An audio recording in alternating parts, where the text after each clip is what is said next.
Lori and Mueller-Pinnell. On January 24, 1985, a truck driver discovered the body of a woman along Highway 78 in Olive Branch, Mississippi, just east of the Coldwater Bridge. She had been strangled with a ligature, and her shoes, jacket, and undergarments were missing.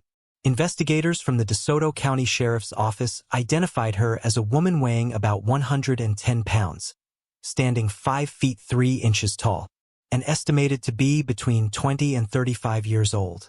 She had red to blonde hair, 3 small piercings in each ear, tattoos on the inside of both ankles, and a surgical scar on her left forearm. No other identifying characteristics could be determined for the woman, and she was classified as a Jane Doe. The case went cold for 39 years. That was until 2022 when the DeSoto County Sheriff's Office and the Mississippi Office of the State Medical Examiner received funding from Carla Davis, a Mississippi native and philanthropist who is committed to helping resolve the backlog of cold cases in Mississippi, to send forensic evidence to Othram to see if there was a match for the remains. The Sheriff's Office have also reviewed multiple accounts from people claiming that the Jane Doe might have been a missing relative. Leads were investigated and ruled out by DeSoto County's crime scene technician and evidence clerk, Amber Edlin. Finally, Othram was able to match the body's DNA in March 2024, nearly 40 years later. A relative, the woman's brother in California, was contacted. The woman was then finally identified as Lori and Mueller-Pinnell. Lori and was born in Missouri on September 6, 1962. This means that she was only 23 years old when she lost her life. She had been seen days before her disappearance at a truck stop in West Memphis, Arkansas. Thereafter, her family filed a missing persons report, but she was never found. Lori Ann's remains were buried at Blocker Cemetery in Olive Branch, inscribed with the name Jane Doe, January 24, 1985, the date her body was found. The Sheriff's Department says work will continue to find the person or persons responsible for the crime. We believe that justice has no time restrictions, the DeSoto County Sheriff's Department said in press release. As a result, we will tirelessly pursue those responsible to ensure they are held accountable for their actions. Moving on to the next case.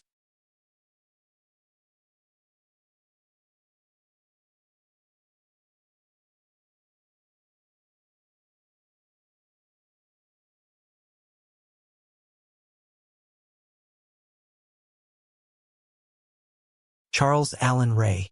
On May 24, 1985, the remains of an unidentified male were found in a vacant lot near Gibsonton, Florida. The Hillsborough County Sheriff's Office responded to the scene and determined that the man died from a self-inflicted gunshot wound. He was estimated to be between 40 and 60 years old at the time of his death and likely stood between 5 feet 6 inches and 5 feet 10 inches tall. Investigators also found several articles of clothing and other personal items at the scene. A forensic composite was developed and released to the public in hopes that it would generate leads about the man's identity. Details of the case were entered into the National Missing and Unidentified Person System, NAMAS, as of 2007. Despite investigators' best efforts, the man could not be identified, and the case went cold. In 2023, the Hillsborough County Sheriff's Office teamed with Othram to determine if advanced DNA testing could help to identify the man. The investigation led them to possible relatives of the unknown man, whose disappearance in the mid-1980s had left no digital footprint for the last 40 years. Detectives traveled to Knoxville, Tennessee in January 2024, where they met with a family member of the man and matched his DNA with the decedent's from 1985. The man was identified in 2024 as Mr. Charles Allen Ray, born in 1936. He was an honorable veteran of the United States Navy. Chief Deputy Joe Moore of the Hillsborough County Sheriff's Office said, "We were able to establish a link to Mr. Ray and his family, so we were able to bring closure to his family. For almost 40 years, Mr. Ray's family was left in the dark about what happened to him.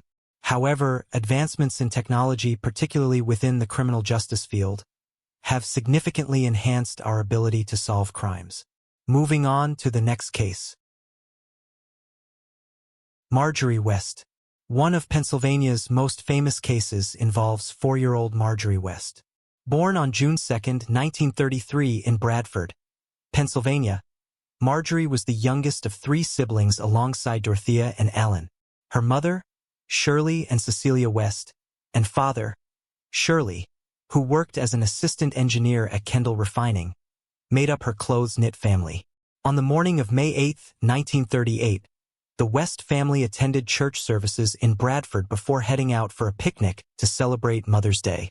They were joined by another couple, Mr. and Mrs. Akerlund, and drove about 13 miles along Highway 219 to Allegheny Forest, where they enjoyed the sunny weather and relaxed. Around 3 p.m., Shirley, 7-year-old Alan, and Lloyd Akerlund went fishing in a nearby stream. Cecilia returned to the car to rest, while 11-year-old Dorothea and Marjorie gathered flowers by the creek. At one point, Dorothea decided to present her mother with the flowers she picked, so she headed off. When she turned back, Marjorie was gone. The family, accompanied by their friends, attempted to search for the little girl but found no sign of her, so they drove for 7 miles until they found a bar. From here, they contacted the local police department. Upon arriving on the scene, authorities immediately suspected that the 4-year-old had fallen into a well. There were many of them dotted around the area due to an oil boom in the 1870s. However, the wells were checked and the area, including the secluded forest, was thoroughly combed. Yet it turned up no new leads. Scent dogs found nothing of interest, and the search grew bigger, involving 3,000 locals and 500 police officers. Witnesses came forward to law enforcement and reported seeing 2 cars drive past the site shortly before the time of Marjorie's vanishing, but the vehicles were traced and ruled out. Searchers eventually stumbled upon a fresh grave in the woods, but when they dug it up, they found only caskets of wine and a scrap of lace.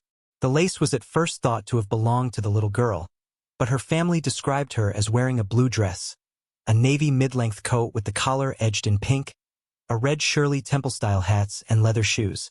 In other words, Marjorie wasn't wearing any lace when she vanished. Then a taxi driver came forward with a strange tale of his own. He told law enforcement that on the evening that Marjorie disappeared, he saw a girl resembling her in Thomas, West Virginia. The girl who had the 4-year-old's red curls and wore similar clothing was crying. She was riding in a dark green sedan with an unidentified man in his late 30s.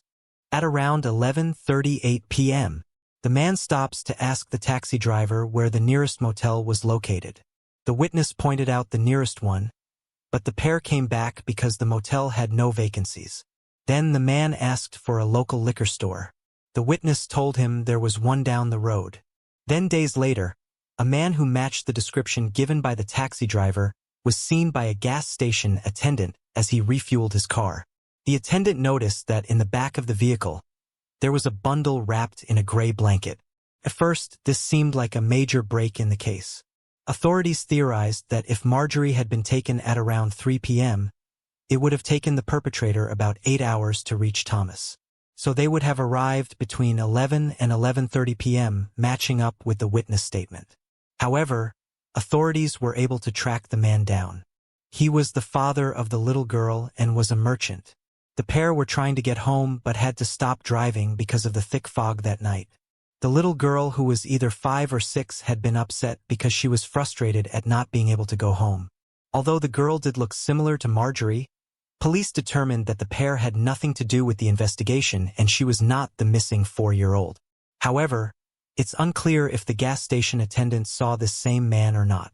At one point, a 55-year-old woodsman who was never publicly identified was questioned in connection with the case. However, it was soon found that the man had nothing to do with the disappearance, and he was ultimately released from police custody. He has never been named as a suspect. Although there are very few clues in Marjorie's case, there are a lot of theories. As the 4-year-old was out in the middle of a forest, it seems very likely that whatever happened to her was accidental. Almian sleuths have suggested that perhaps she fell into the creek and was swept away by the water. Others have noted that she may have become prey to the wildlife or that she wandered off, got lost, and tragically succumbed to the elements. For a short period of time, there was some speculation that she had been taken to Canada by other family members. Another theory in Marjorie's case is that she became the victim of an illegal adoption ring. At the time, child abductors for profit were not uncommon. A woman in Tennessee named Georgia Tan was well known for her kindness and generosity. She operated a facility that placed at-risk children into adoptive homes. However, it later emerged that Georgia had actually been kidnapping children from poor families and selling them to the rich as a way of bypassing the entire proper adoption procedure and securing herself financial wealth. In 1998, a writer named Harold Thomas Beck began to look into the case which he'd heard of during his days working as a barman. Using the internet, which was in its infancy at the time, Beck posted photos of Dorothea online and offered a $10,000 award for anyone with information leading to Marjorie's whereabouts. Beck had posted the photos in the assumption that the sisters would look alike at their older age. Incredibly, Beck got a hit. A woman in Florida contacted him saying she worked with a woman who was a nurse who resembled Dorothea. Beck then traveled to meet the woman who even more surprisingly claimed to be Marjorie. The woman told him that on that day in May of 1938, she had been hit by a car driven by a man who was driving past the forest while on his way to his farm in North Carolina. He'd been working temporarily as an oil refinery in Pennsylvania. After knocking down Marjorie, the man who the woman referred to as her father placed her in the back of his car to take her to the hospital. However, Marjorie awoke during the trip and the man decided to take her back home to his grieving wife. The couple had lost their own daughter to an illness a short time before the accident. Reportedly, as she grew up, Marjorie still had memories from her former life and would ask her parents about it, but they would always dismiss her. The woman swore back to secrecy but said she wanted to meet Dorothea. Unfortunately, Dorothea had taken ill around the same time and was too unwell to meet the woman. Dorothea passed away in 2007 and DNA testing was never conducted. Beck revealed the woman's name following her death and ended up writing a book on the entire situation, which several of Marjorie's descendants have dismissed as essentially a cash grab. In 2010, Marjorie West's descendants contacted law enforcement, prompting them to reopen her case. It was revealed that the original case file had been destroyed after reaching the 75-year mark. The search for Marjorie was the largest operation conducted by authorities since the 1930 to Lindbergh baby kidnapping. Her case remains the second oldest in the National Center for Missing and Exploited Children's database, yet it remains unsolved. No trace of Marjorie has ever been found since her disappearance. If she is still alive, she would be 88 years old. Anyone with information about her case is urged to contact the Pennsylvania State Police at 814-938-0510. Moving on to the next case. Joan Shirley Joyce Waters. In June 1978, the remains of an unidentified white female were found in a shallow grave near a remote dirt road half a mile south of Alligator Alley in Collier County, Florida. The Collier County Sheriff's Office investigated the scene, determining that the woman was approximately 5 feet 4 inches tall and weighed around 180 pounds. She was estimated to be between 45 and 65 years old. The cause of death was determined to be blunt force trauma. She had extensive dental work on both her upper and lower teeth. Evidence suggested that she may have suffered from chronic ear infections, potentially leading to some hearing loss. No clothing or personal items were found with the woman. In June 2007, details of the case were entered into the National Missing and Unidentified Persons System. Despite extensive efforts by law enforcement investigators to identify the woman, no matches were found. The case went cold due to a lack of viable leads. In 2022, the Collier County Sheriff's Office submitted forensic evidence to Othram. Othram scientists successfully developed a DNA extract from the forensic evidence. They used forensic-grade genome sequencing to build a comprehensive DNA profile for the unknown woman. After successfully completing the process, the DNA profile was delivered to the FBI's Forensic Genetic Genealogy team. They performed the necessary work to generate new investigative leads in the case. A follow-up investigation was conducted using the new leads. This led investigators to potential relatives of the woman. It then led to the positive identification of the woman in June 2024. She is now known to be Joan Shirley Joyce Waters. Born in 1936, Detective William Still of the Collier County Sheriff's Office spoke with Joan's sibling when they made the match, confirming her identity.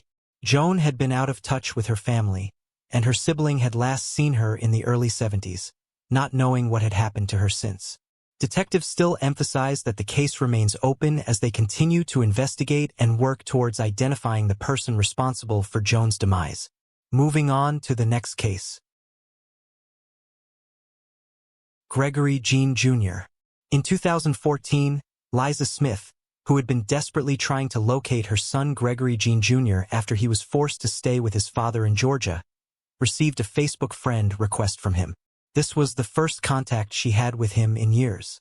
Upon reconnecting, Liza learned that Gregory had been living with his father and his new wife, Samantha Davis, but was still unable to fully understand the circumstances of his disappearance. Gregory had been cut off from his mother and family for several years, and the details of his time with his father remained unclear until they reconnected. He told her where he was. She finally decided to call police. The police then went to the house. Gregory Sr. and Davis said they didn't know where Gregory was and the police could not find him in the house. Liza then sent him pictures that Gregory had sent to her of his location in the house. The next day the police went again, and this time they found a fake wall in the house. All this time Gregory Sr. and Davis kept Gregory Jr. behind a fake wall in their house. Liza and her daughter, Tracy, drove through the night to Georgia to retrieve her son and was finally reunited with Gregory Jr. Only then did she learn how horrible he was treated. Gregory Sr. and Davis originally kept him because that way they did not have to pay child support. Gregory said he was beaten with a stick, humiliated, forced to work as a maid, banned from celebrating Christmas, and isolated from the outside world. Initially, he was allowed to go to school, but when he told someone how badly he was treated, they started homeschooling him.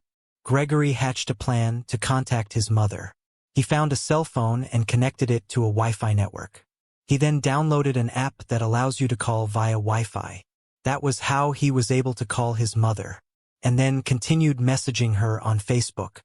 Gregory Sr. and Davis have been charged of child cruelty and false imprisonment.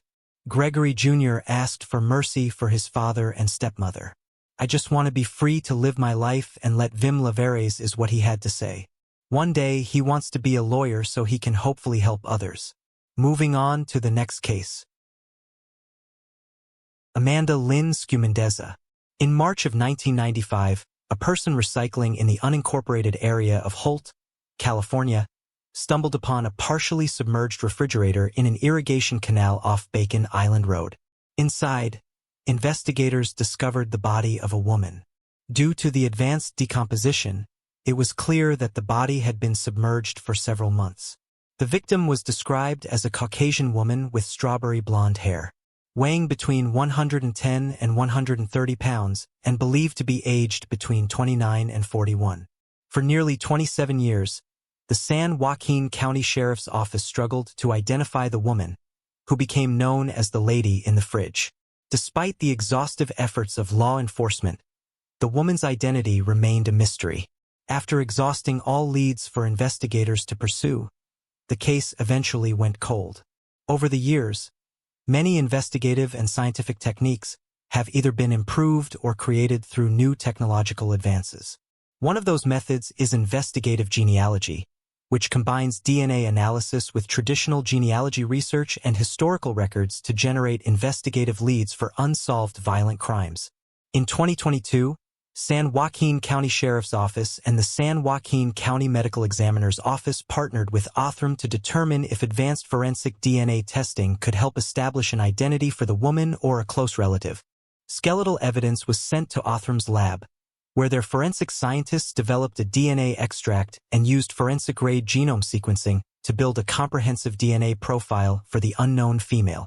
In addition, Othram's in-house genealogy team used forensic genetic genealogy to produce investigative leads, which were returned to San Joaquin County Sheriff's Office investigators. A follow-up investigation contacting the victim's possible mother and daughter was made.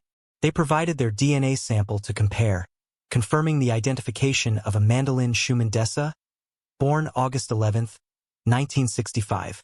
Now that Amanda has been identified in February of 2003, investigators are looking for clues to her disappearance.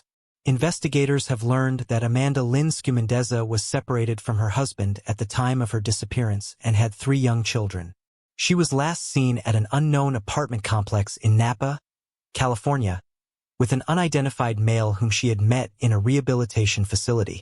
Authorities are asking for the public's help and encourage anyone with information about Amanda's whereabouts or details surrounding her disappearance to contact the San Joaquin County Sheriff's Office at 209-468-5087 or by email at callcase@schgov.org. Sandra Rivet was born on September 16, 1945, in Basingstoke, Hampshire, England. However, the Rivet family didn't stay in Hampshire for long. Sandra's life would take a turn that few could have predicted, leading her into the orbit of one of the United Kingdom's most notorious aristocratic families. In the autumn of 1974, her life was tragically cut short by a horrific murder that would leave the British public in shock and mystery. At the time of her death, Sandra was employed as a nanny in the royal home of Lord Lucan, a man whose fate would become entwined with hers in an unimaginable way. Sandra's murder and the subsequent disappearance of Lord Lucan would spark one of the most enduring unsolved cases in British history, leaving questions that still linger today, half a century later. Her story, intertwined with the tragic events that unfolded that fateful night in the Belgrave district of London, remains a haunting mystery, one that has captivated both the public and investigators alike for decades. When Sandra was just 2 years old in 1948, the Hensby family moved from Europe to Australia, where they would stay for the next 7 years. From a young age, Sandra exhibited a curious and creative nature, always eager to learn and explore the world around her. Though she wasn't particularly extroverted, Sandra had a natural ability to form connections with others, especially with her siblings at home. In 1955, the Hensby family returned to the United Kingdom, where Sandra's life would continue to unfold, eventually leading her to an unexpected and tragic fate. The Hensby family settled in Croydon, South London, where Sandra gained a sense of admiration that she hadn't experienced in Australia. She became quite popular among her peers, fitting in well at school. However, despite her natural intelligence and street smarts, Sandra struggled academically. Her sharp logic and practical skills were not reflected in her grades, and this challenge persisted as she moved from primary to secondary school. As a result, Sandra was unable to secure a place at university after college, which would have provided the foundation for a post-college career. The reality of the situation frustrated Sandra at first, but she eventually accepted the outcome and looked ahead to better days. It didn't take long for the better days to arrive. Sandra was able to lock down an apprenticeship as a hairdresser and worked on the close tutelage for the following 6 months. After gaining that skill, Sandra turned her attention to secretary work. She quickly acquired a secretary job at a local firm in Croydon, allowing her to live at home and only make a short commute. After a few fortunate job opportunities, Sandra's luck eventually ran out. She had been involved with an unidentified man on and off for several months, but the relationship finally ended for good, leaving Sandra struggling to cope with the breakup. As her mental health deteriorated, she reached a breaking point and voluntarily checked herself into a hospital in Red Hills, Surrey. There, she was treated for depression and made a full recovery, allowing her to reintegrate into society. Once back in Greater London, Sandra met a man named John, a local builder and well-respected businessman in the community. After dating for a few months, the pair became engaged and Sandra was able to lock down another job, this time as a nanny for a doctor who lived in Croydon. In 1963, Sandra and John discovered they were pregnant with a little boy. 9 months later, on March 13, 1964, Sandra gave birth to Stefan, her only son. Despite having a baby together, John and Sandra's relationship quickly began to crumble. The engagement was eventually called off, and Sandra moved back in with her parents in Croydon. She realized that she wasn't in a position to care for her newborn baby, so she made the difficult decision to have Stefan placed for adoption. However, Sandra's parents, Mr. and Mrs. Hensby, couldn't bear the thought of their grandson being left to the system, so they filed for adoption and were granted custody of Stefan. In an effort to get back on her feet, Sandra changed careers and became a caregiver at an elderly home. But after realizing she wasn't suited for that work, she left the hospital and moved to Portsmouth, Hampshire, to live with her sister. In Portsmouth, Sandra kindled yet another relationship, this time with a Royal Navy seaman by the name of Roger Rivet. They married on June 10, 1967 back in Sandra's hometown of Croydon. After a while, Roger took on a job as a loader for British Road Services. This allowed Sandra to find part-time work too, and she continued her old caretaker duties. In 1973, Roger switched careers and took a job as a tanker driver at Esso, now known as ExxonMobil. This move brought him and Sandra back to Kenley, and Sandra left the orphanage work behind to join a cigarette company in Croydon. However, Roger's new job, which involved frequent travel, began to strain their relationship. As he spent more time away, he grew increasingly paranoid and suspicious of Sandra, eventually accusing her of being unfaithful during his trips. This distrust would continue to grow, adding tension to their marriage. Despite Sandra's assertion of her innocence, Roger never let it go, and the couple divorced in May of 1974. Roger moved back in with his parents, and Sandra was forced to look for additional nanny work once more. A Belgravia domestic agency in the Belgrave in central London listed Sandra's contact information in their hiring books, and her assistance was eventually requested. The first request came from an elderly couple living in the Belgrave district. Sandra excelled in her role and soon received notice from John Bingham, 7th Earl of Lucan, that her services were wanted at his private home. On Wednesday, November 6, 1974, Sandra Rivet enjoyed an evening out with her boyfriend, John Hankins. The following day, November 7th, Sandra was tragically bludgeoned to death with a lead pipe in a brutal attack that shocked everyone. The attack was reportedly carried out by her employer, Lord Lucan, who, for reasons still unclear, murdered Sandra in a horrifying act. This event unfolded in Belgravia, London, and set in motion one of the most famous and mysterious crimes in British history. Lord Lucan's subsequent disappearance added to the intrigue surrounding the case, leaving questions unanswered for decades. The couple usually met on Thursday nights because that was Sandra's night off, but had to reschedule this time around. Besides the time change, everything else goes according to plan that evening, and Sandra returns to her residence undisturbed. Normalcy continues into the following day on Thursday, November 7th, 1974, as Sandra carries out her usual nanny duties at the Lucan household on Lower Belgrave Streets in London, England. Day turns to night, and all seems well and good between Sandra and the Lucan family. At 8 p.m. that same evening, Sandra calls her boyfriend John on the Lucan household's telephone during a short break from her work responsibilities. Between 8:30 and 8:50 p.m., Sandra Rivet tucked the two youngest Lucan children into bed in the upstairs quarters of the house.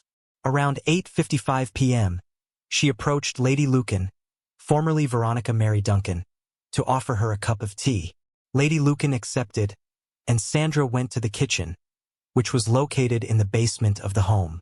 However, as she reached the kitchen, an assailant, later believed to be Lord Lucan, crept up behind her and struck her on the head with a wrapped lead pipe.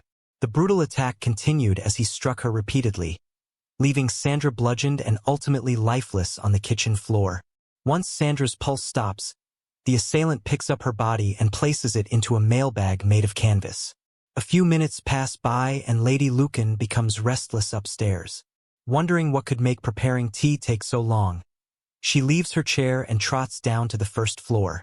Another minute passes by and the lady of the house stands at the top of the stairwell that descends to the basement kitchen.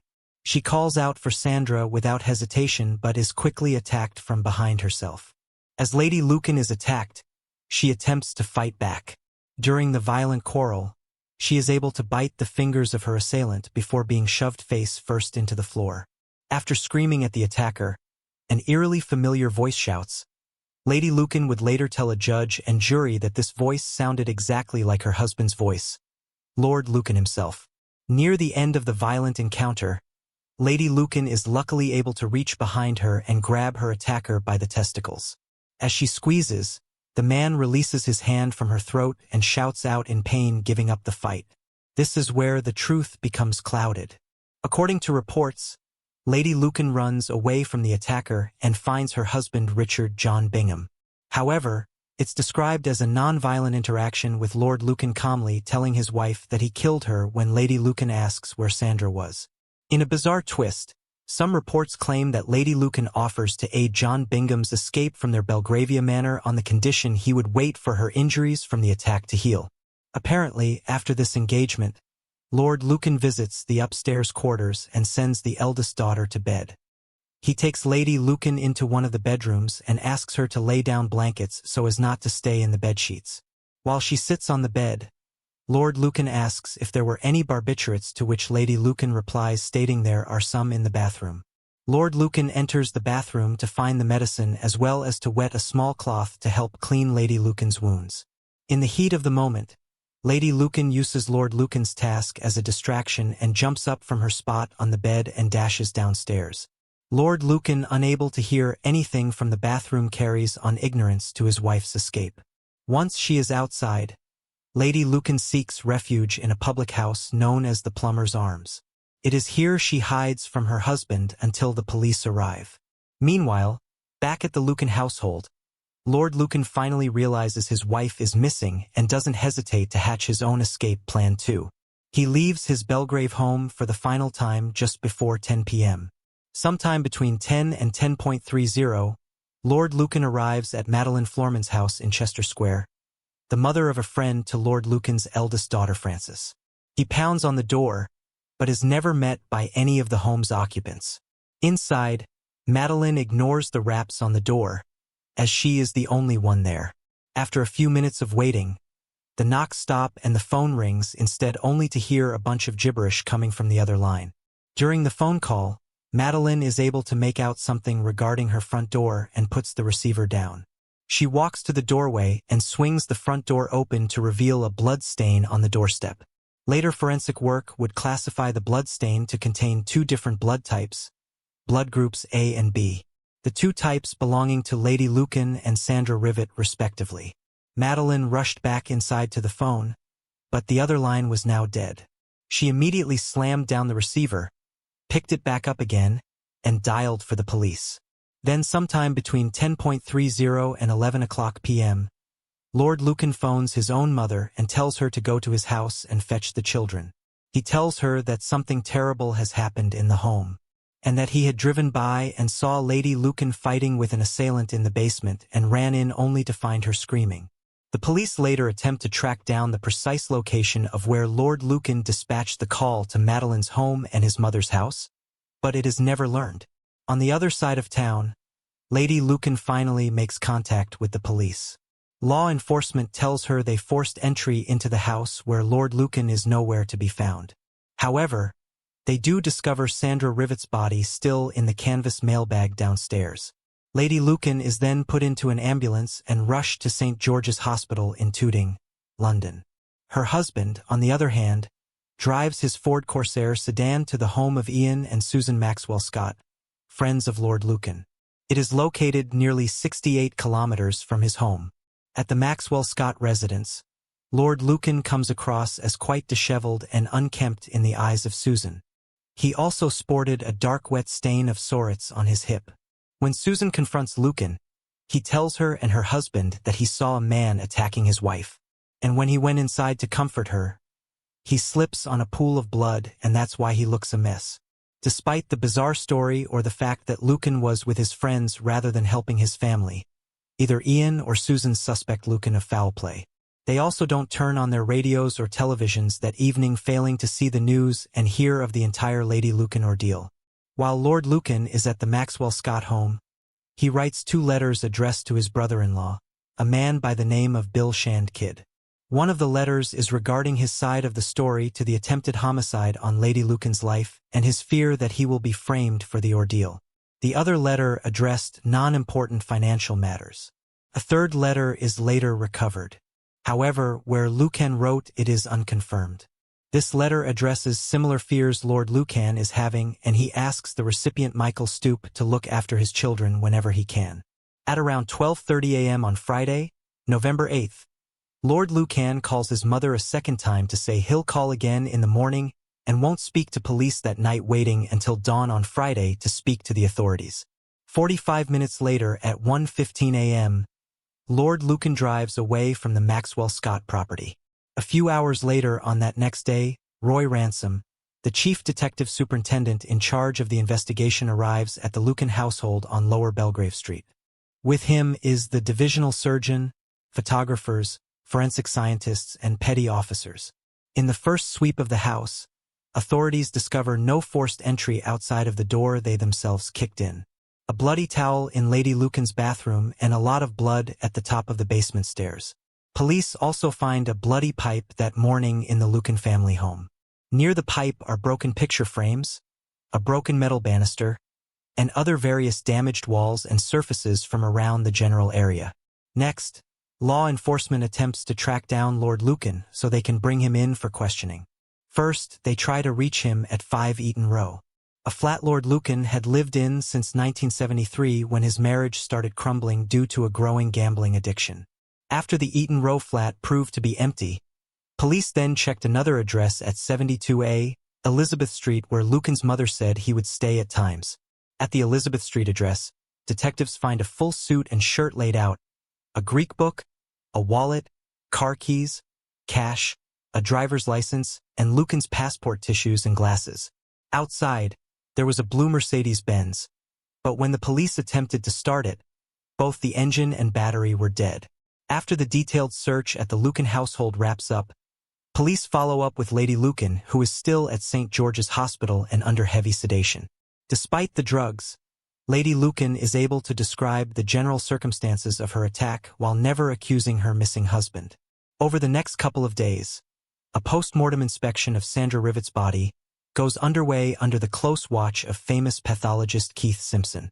Keith discovers that Rivet was killed before being placed into the canvas mailbag, and that the lead pipe found in the house was most certainly the murder weapon. Authorities also make a trip out to interview Sandra's ex-husband, Roger Rivet.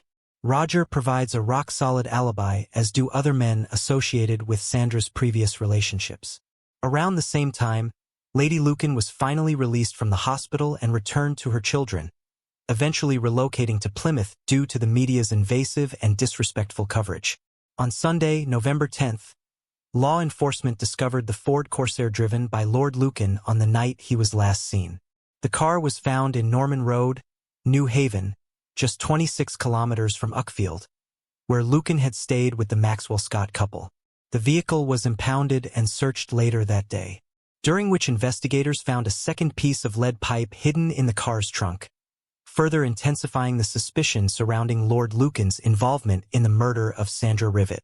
The pipe features surgical tape wrapped around the cylinder but no blood. There was also a bottle of vodka sitting next to the pipe. Detectives then take a survey of the surrounding neighborhood and interview fellow residents of the community. 2 different witnesses claimed the Corsair had been parked there since at least between the hours of 5 a.m. and 8 a.m. on November 8th. November 10th is also the day Michael Stoop informs police of the third letter written by Lord Lucan. However, he had already thrown the envelope away, and police couldn't track the postage from where Lucan mailed out the letter. On Tuesday, November 12th, an official warrant for the arrest of Richard John Bingham, 7th Earl of Lucan, for the murder of Sandra Rivets, an attempted murder of Lady Lucan, is filed. In the following weeks, detectives send out professional search and rescue squads to comb the New Haven Downs area where the car was recovered. They search grounds, the harbor, and all other public areas only to find the skeletal remains of a judge who had disappeared years ago. A couple of small inquests are then held in the aftermath of the immediate investigation. The first takes place on November 13th, where Roger Rivet is brought in to identify Sandra's body in an official capacity. The second takes place on June 16, 1975, over 6 months since the murder and disappearance. At the second inquest, Lady Lucan is formally questioned, and she reveals the difficulties she and her husband had leading up to the attack. She says the voice she heard from her attacker was undoubtedly the voice of Lord Lucan, and that her choice to try and help him after the fact was a ruse meant to aid in her escape. The eldest Lucan child, Frances, was brought to the witness stand to tell her version of events from November 7, 1974. Frances said she heard shouting, then saw her mother covered in blood enter her bedroom with Lord Lucan. Lady Lucan had apparently sent Frances to bed. But when she got ready, Frances also heard her father yelling for her mother across the house. When Lady Lucan failed to respond, Frances said Lord Lucan asked her where her mother had gone before walking downstairs and leaving for good. The next witness is the landlord of the bar called the Plumber's Arms, where Lady Lucan took shelter after she escaped the clutches of Lord Lucan. The landlord says Lady Lucan ran inside screaming, my children, he's murdered my nanny." She could also be heard crying for help and saying she had just escaped from being murdered. The third major witness was pathologist Keith Simpson, who confirmed Sandra's death was due to blunt force trauma to the head by both the lead pipe recovered in the Lucans as well as the assailant's fists. The final major witness was none other than Susan Maxwell Scott, the last person to see Lord Lucan in the flesh. Susan tells the judge and jury of Lord Lucan's unkempt appearance from the night he paid them an unexpected visit. Susan also speaks of Lord Lucan's mindset right before he disappeared. How he was adamant another man was attacking Lady Lucan, and that Lady Lucan's initial reaction after this supposed attacker ran off was that her husband must have hired an assassin to kill her. By the end of the inquest, the judge and jury had all they needed. By 11:45 a.m. that day, the jury foreman read the murder verdict for John Bingham as guilty on all charges. In the 38 years since the murder of Sandra Rivet and the attack on Lady Lucan, Lord Lucan has yet to be found. Despite numerous sightings and theories stretched in by both his closest family members and friends, he has yet to be identified or recovered if he is dead. In 1999, Lord Lucan is officially declared dead. However, a death certificate isn't guaranteed until February of 2016. In 2017, Lady Lucan commits suicide despite never knowing the exact fate of her ex-husband and attacker. Yet, she remains certain until her last breath that he was the one who took the life of Sandra and nearly her own. While the case of Sandra Rivets and John Bingham is now a closed investigation until concrete proof of Lord Lucan's demise is brought forth, the chance for ultimate justice still exists for the Rivets and Hansby families. In a case old enough to lack DNA evidence and sparse enough to lack photographs or CCTV footage, the most fascinating and incriminating clues may be the letters Lord Lucan wrote to various associates the night he evaded the police and departed the Belgravia district of London, England forever. One of the letters covered Lord Lucan's financial interests he needed to take care of as soon as possible. That letter reads, "There is a sale coming up at Christie's November 27th, which will satisfy bank overdrafts. Please agree reserves with Tom Craig. Proceeds go to Lloyd's 6 Balmoral, Counts 59 Strand, Nathwest Bloomsbury branch, who also hold an equity and law life policy. The other creditors can get lost for the time being. Lucky." While there isn't much to glean from this piece of information, Lucan was definitely showing his true intentions in the end of the letter. He's basically saying the creditors aren't important at the time and are worth getting blown off if he is to leave, going as far to call them lucky. The second letter is much more enlightening. Here it is in its entirety. "Dear Bill, the most ghastly circumstances arose tonight, which I briefly described to my mother. When I interrupted the fight at Lower Belgrave Street and the man left, Veronica accused me of having hired him. I took her upstairs and sent Frances up to bed and tried to clean her up. She lay doggone for a bit, and when I was in the bathroom left the house. The circumstantial evidence against me is strong, and that V will say it was all my doing. I will also lie doggone for a bit, but I am only concerned for the children. If you can manage it, I want them to live with you. Counts, trustees, St. Martin's Lane. Mr. Wall will handle school fees. V has demonstrated her hatred for me in the past and would do anything to see me accused. For George and Frances to go through life knowing their father had stood in the dock for attempted murder would be too much. When they are old enough to understand, explain to them the dream of paranoia and look after them. Yours ever, John."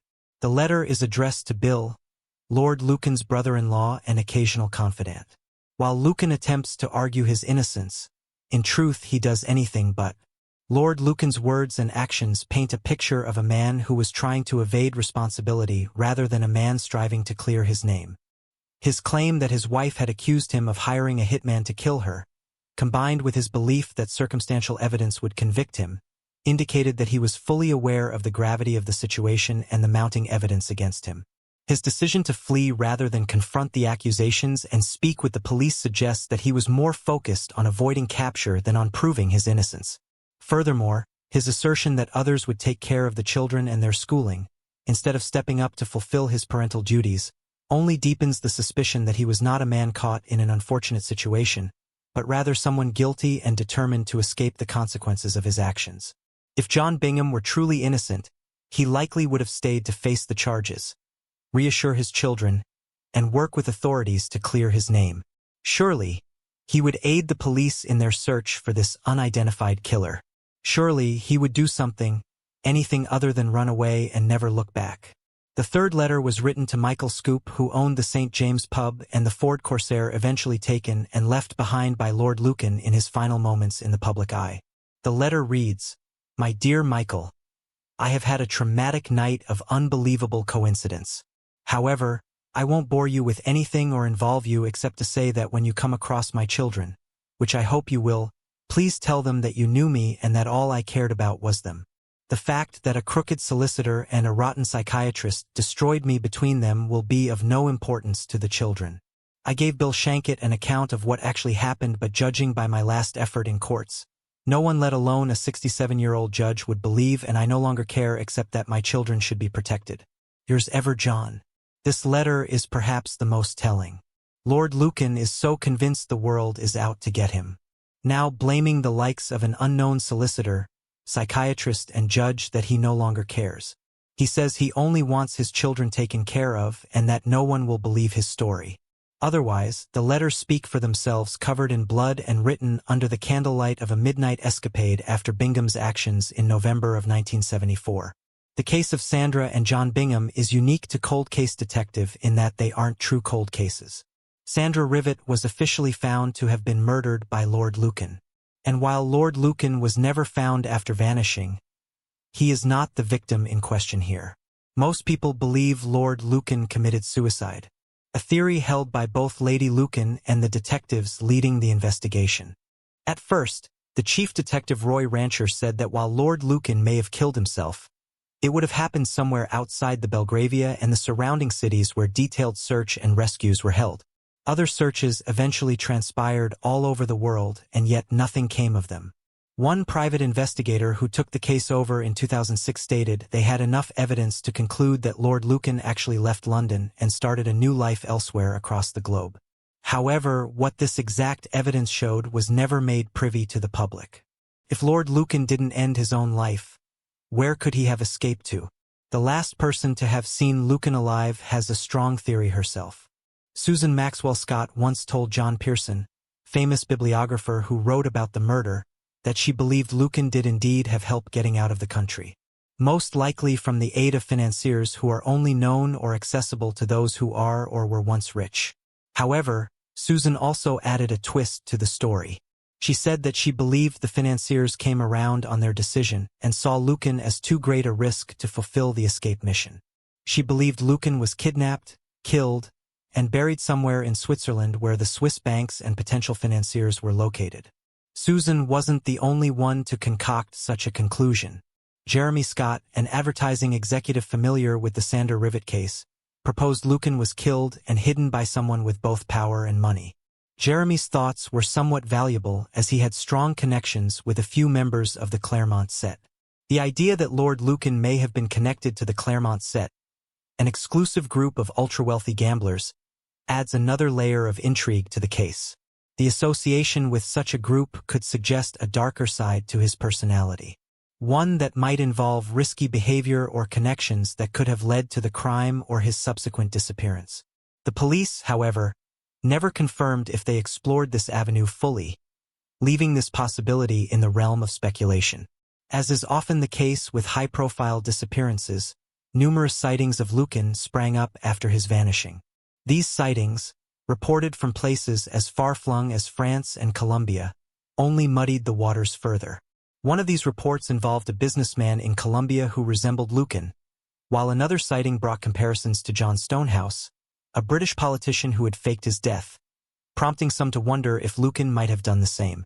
These false leads and mistaken identities only intensified the mystery, but in the end, they did little to bring closure to the case of the missing Lord Lucan.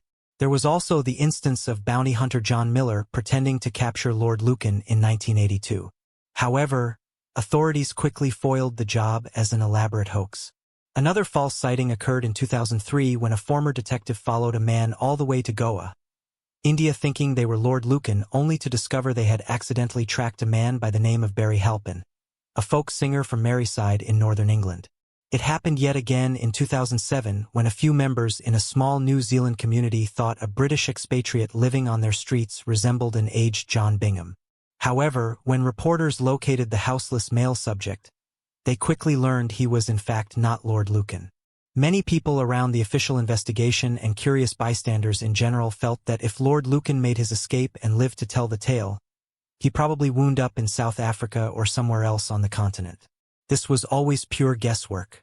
However, the heat on investigators to track the Earl down in Africa heightened in the 1980s when the Lucan children were temporarily moved to Gabon, Africa.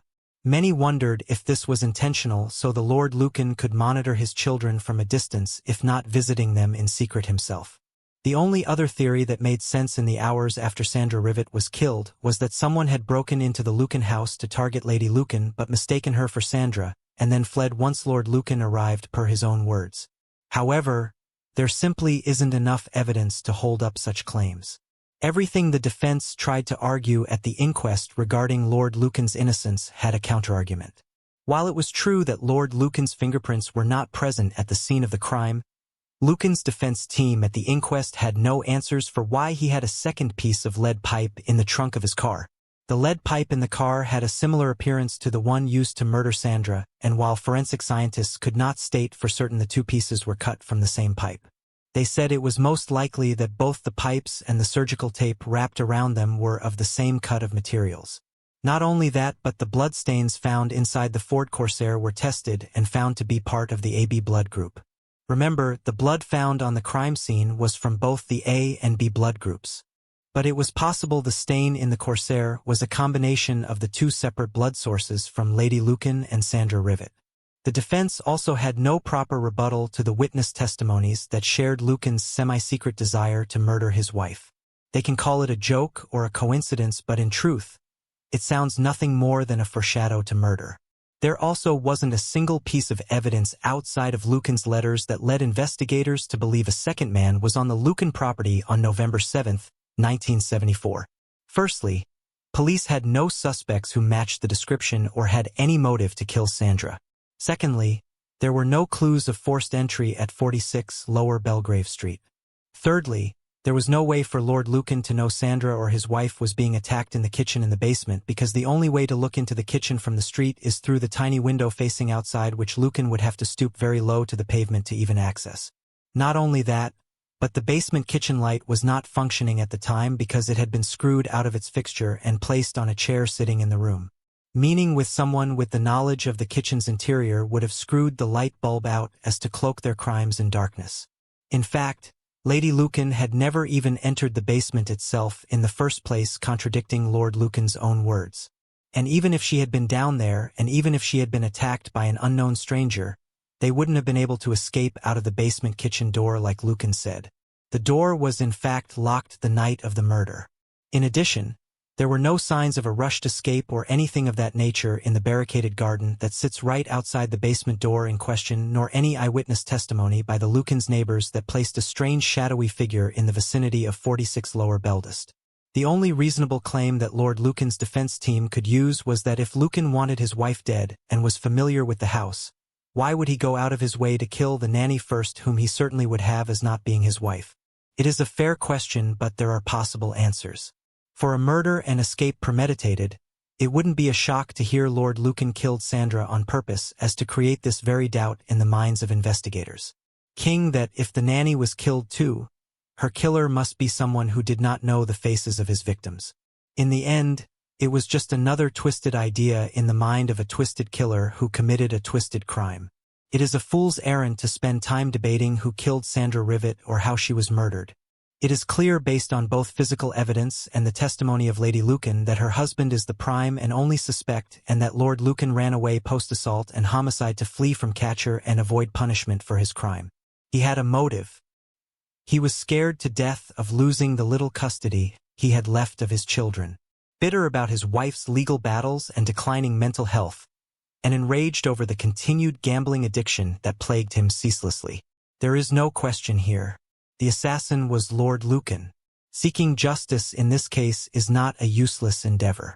While many have accepted that John Bingham is likely dead either by suicide or other causes. Even if he is old, he could still be alive. A man of Lucan's former wealth and power would have the connections to make sure they had the best healthcare available no matter where he ended up in the world. He would be 88 in the present day.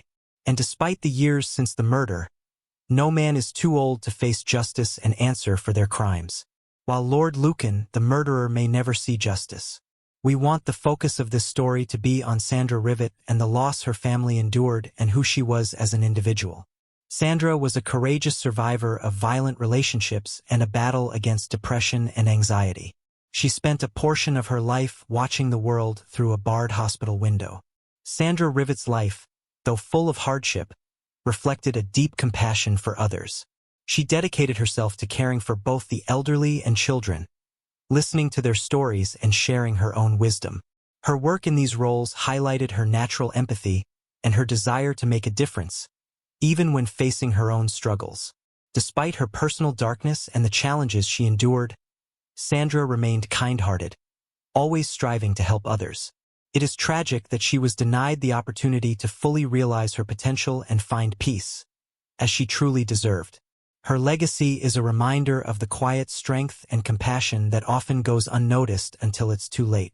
Sandra Rivet's life, marked by a series of struggles and setbacks, was tragically cut short by the violent actions of Lord Lucan.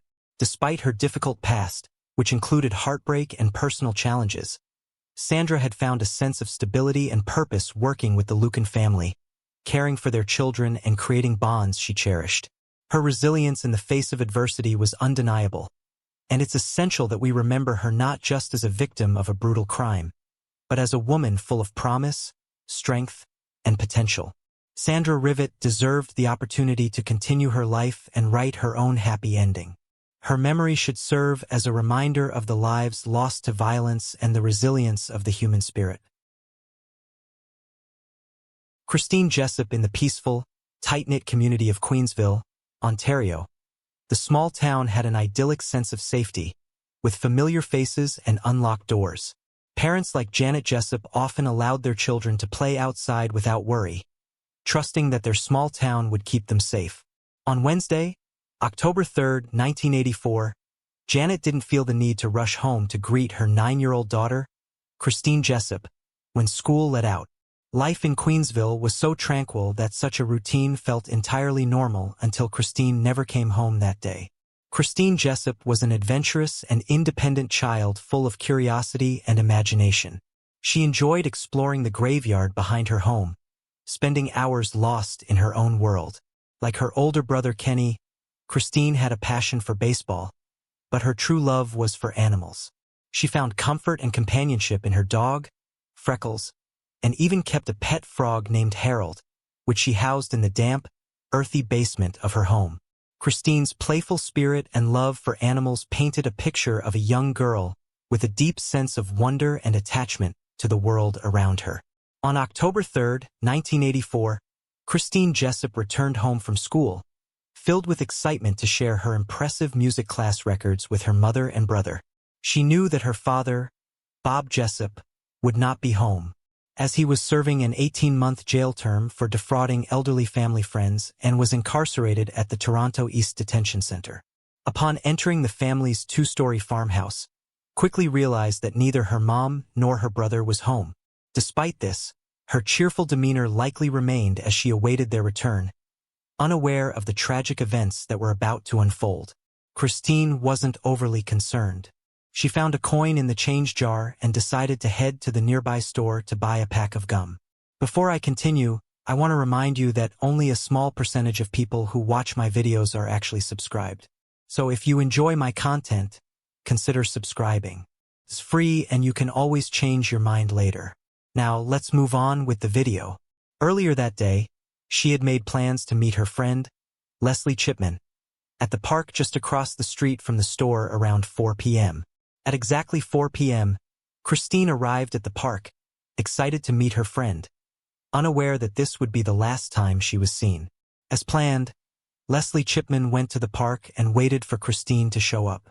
Meanwhile, 10 minutes past 4 p.m., Janet Jessup arrived home with her son Kenny. She noticed Christine's red bicycle lying on its side outside the home, and its kickstand was damaged. Upon entering the house, they noticed that Christine's jacket was hanging on a hook that was higher than she could normally reach. The mail and newspaper had been brought inside, and her school bag was placed neatly on the counter.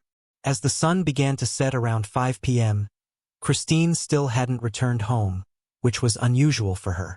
This raised immediate concerns, as she was typically prompt and dependable. A panicked Janet decided to go look for her in the areas she loved to hang out. She went to the park and the graveyard, calling out her daughter's name. She placed a call through to Christine's friends, not excluding Leslie Chipman. Leslie, however, told Janet that she had planned a park date with Christine, but she never showed up, so she went home after waiting for hours.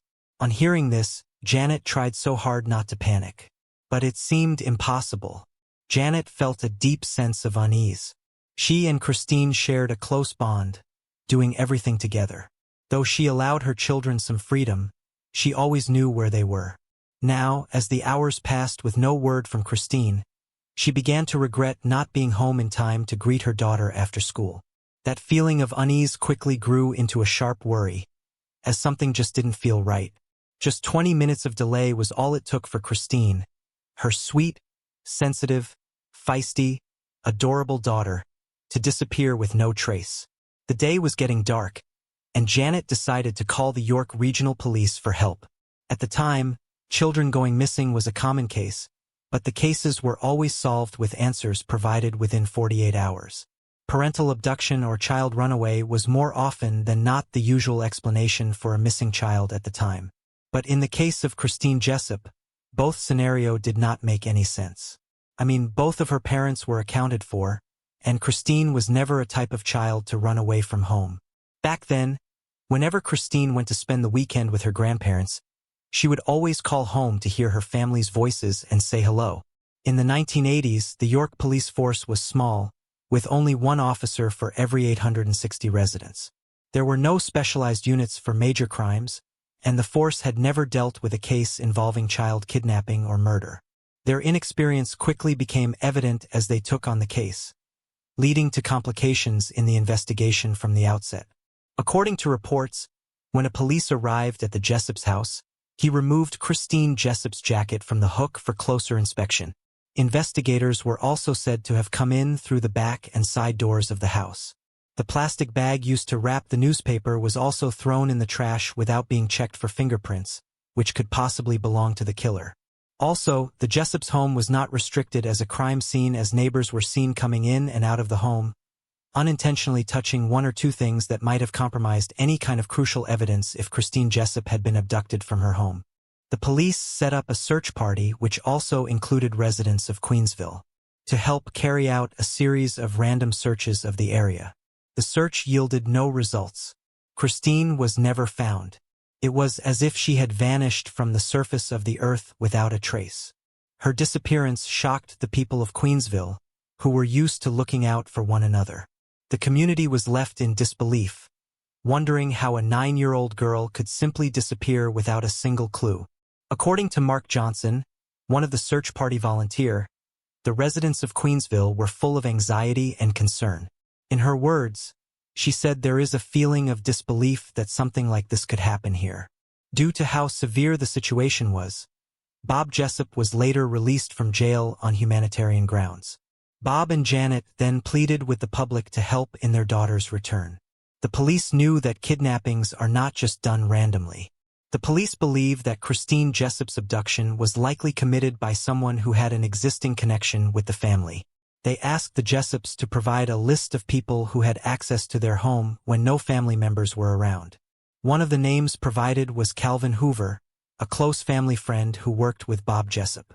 Just a day after Christine's disappearance, Calvin's wife, Heather Hoover, traveled to Queensville to offer comfort and support to Janet, helping the family in any way she could.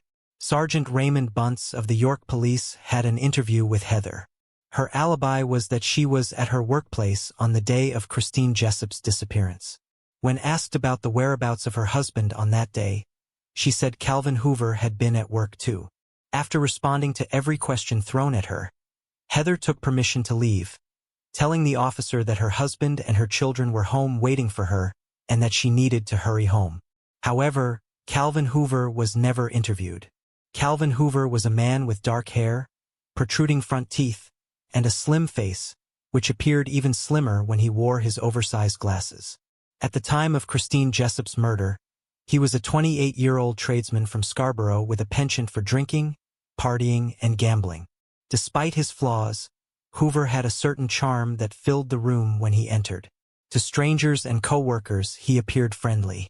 But those who knew him more intimately described him as a selfish person, more concerned with his own interests than others. He also had a tendency toward revenge, a trait that became evident to his close family in France. Calvin Hoover met his wife, Heather, in the mid-1970s. After they got married, Calvin adopted Heather's 2 boys, and later they had 2 more boys together. Their small home was located in a housing development just west of the Toronto Zoo. Calvin and Heather Hoover worked at Eastern Independent Telecom, a small communications firm in Markham that supplied telephone wiring for businesses all over the area. While Heather worked in the dispatch department, Calvin worked in the installations under Bob Jessup, Christine's father, who was the lead installer at the time. Calvin Hoover's job, which allowed him to move around freely, gave him the opportunity to leave work for hours at a time without providing an explanation. Over time, he developed a close friendship with Bob Jessup, and the 2 families frequently gathered for barbecues and birthday parties. Janet and Heather also grew close, forming a strong bond and finding in each other a best friend. Janet had even nicknamed Heather. She jokingly called her the Goofy Newfie. Also, Heather Hoover would many a times babysit Christine Jessup, who often called her Auntie Heather. Regardless of the 50 kilometers distance between the 2 families' homes, Janet and Heather would frequently meet to catch up over a pot of tea and watch their children play. They had even had one of such visit 2 days before Christine disappeared. On the October 1, 1984, Janet Jessup took her 2 kids, Kenny and Christine, to go visit the Hoovers. Lately, she had been exhausted, taking care of 2 children while her husband was in jail. She needed moral support and felt her friend, Heather, could give her some encouraging words. When she arrived at the Hoovers' home, Janet told Heather that she and Kenny would be going to visit Bob in jail in 2 days. It is however possible that Calvin Hoover overheard Janet's conversation with his wife and knew Christine would be home alone. Or maybe Heather Hoover had innocently told Calvin what Janet had said about going to visit her husband with Kenny. Either way, 2 days later, on the October 3, 1984, Calvin Hoover decided to do the unthinkable. The theory was that since Christine Jessup knew Calvin Hoover as a family friend, she probably entered his car without much convincing. He probably told her he was driving her to where her family was, which of course, she would have been excited about. Days went by without the Jessup's family, and the police knowing that the culprit was right under their noses. The case went cold for a while, and all the Jessups did was to pray for the safe return of their daughter and sister. Christmas came, but without Christine around, the Jessup's house didn't feel like celebrating. No Christmas tree, and Kenny only got few presents. By the time it was December 31, 1984, 3 months later, while people prepared to enter into the new year in the village of Sunderland, just 56 kilometers east of Queensville, a man named Fred Patterson and his 2 daughters had gone looking for their dog on the large, wooded property next to their house. A while later, Patterson could spot something unfamiliar that looked like a heap of garbage beside a half-dug pit. On getting closer, he realized with horror that it was a badly decomposed corpse of a little girl. The corpse had suffered deep multiple stab wounds to the chest, and these, according to the medical examiner, were later determined to be the official cause of death. The body wore a beige turtleneck sweater with a blue pullover and a blouse with missing buttons. Close to the body's right foot was a pair of little girl's panties. A recorder which had the name, Christine Jessup, written on it, was also found laying in a tall grass. When Christine's family heard the sad news, they became inconsolable. Their painful waiting and wondering had come to an end, but now, there is a lifetime of mourning ahead. Since body was found in Durham region, the case was transferred from the York Police to the Durham Regional Police, where Inspector Robert Brown then began handling the case. Questions such as why Christine's body was found in Sunderland bugged the police. Sunderland was all country roads, farmland and forests, which was not really far or close from Queensville. The police was not aware that Calvin Hoover must have chosen that area to commit his atrocities because of his familiarity with the area. He was said to have had a school friend who lived just a few kilometers away from the crime scene.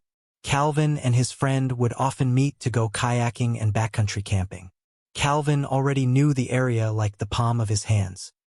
He chose to take Christine few meters into the dense forest where he would not be interrupted or seen by passing motorists. Inspector Brown worked day and night on the case. He divided his detectives into two teams. They worked tirelessly to find the culprit. They followed all leads except the accumulated boxes of notes containing leads from the York Regional Police investigation. This box had a notebook in which the name and address of Calvin Hoover was written, but investigators from the Durham Regional Police disregarded the work of the York Regional Police, saying their efforts to the case was amateurish and a waste of time. They, however, followed all other leads like the family friend who had uttered strange dark sayings, a kid in the neighborhood who always carried a knife, and even Jane Jessup, but none of these leads gave the answers they wanted. During the investigation, Calvin Hoover's name never came up. On February 14, 1985, Fitz and Shep, who were detectives in one of the teams assigned to the case, visited Christine's family and asked for another list of suspects, people they think could have harmed their daughter. The Jessups, however, could not easily name anyone, but the detectives pressed harder. Just over the fence of their home lived a tight-knit family called the Morans. They had a 25-year-old young boy named Guy Paul. He was kind and respectful and had no criminal record. Guy Paul was never one to drink or smoke. The only law violations he had were only a couple of speeding tickets.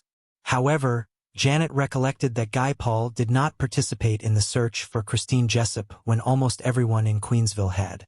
Guy Paul, who played the clarinet and kept honeybees, was regarded as a weird type of guy by the detectives. The Morans were practically good with handiworks. The Moran family, known for their kindness and trustworthiness, was well regarded in the neighborhood.